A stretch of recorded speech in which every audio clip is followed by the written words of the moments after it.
nous publions des vidéos chaque mardi et jeudi. Aujourd'hui, nous allons parler de l'objectif des états financiers. L'objectif des états financiers, c'est de fournir des informations fiables, utiles sur la performance d'une entreprise.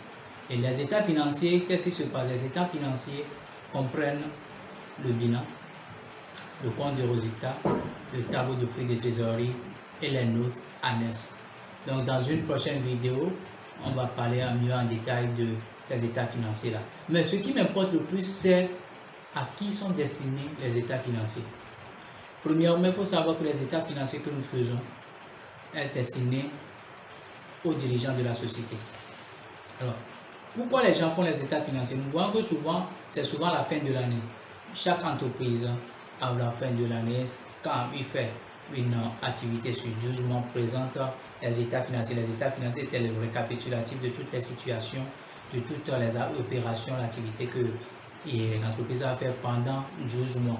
Exceptionnellement, pour les entreprises créées après le mois de juin, peuvent avoir une dérogation pour présenter un état financier consolidé sur 18 mois. Ou bien les entreprises en cessation d'activité aussi peuvent présenter un bilan moins de 12 mois. Mais généralement, c'est 12 mois.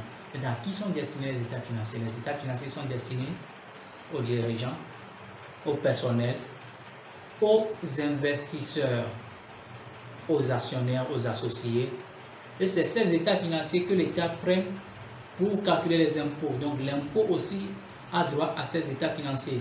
La banque, c'est ces états financiers qu'ils fournissent aussi. Et c'est ces états financiers que la BCEAO, la Banque centrale, prennent.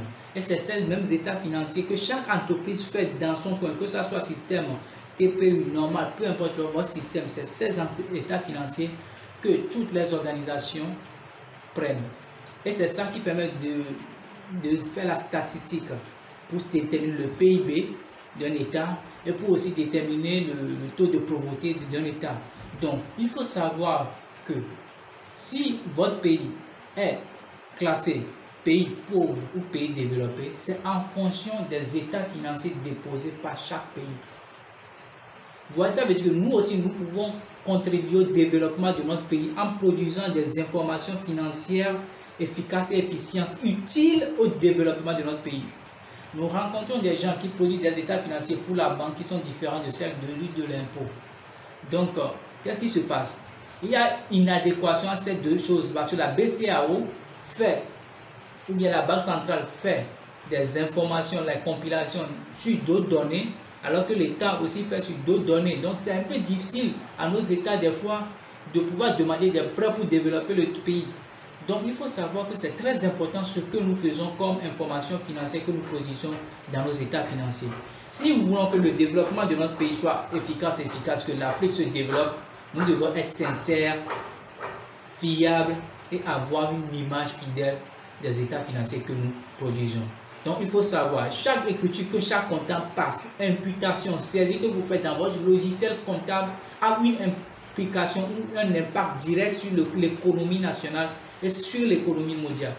Donc, je vais appeler de ce sens à tous les comptables à une tenue rigoureuse de leur comptabilité, à être sincère, à être véridique, honnête dans le traitement comptable pour ce qu'ils font. Merci. Si vous avez aimé cette vidéo, partagez-le, likez, abonnez-vous. Nous publions toujours des vidéos chaque mardi et jeudi. Merci. Et dis-le ça.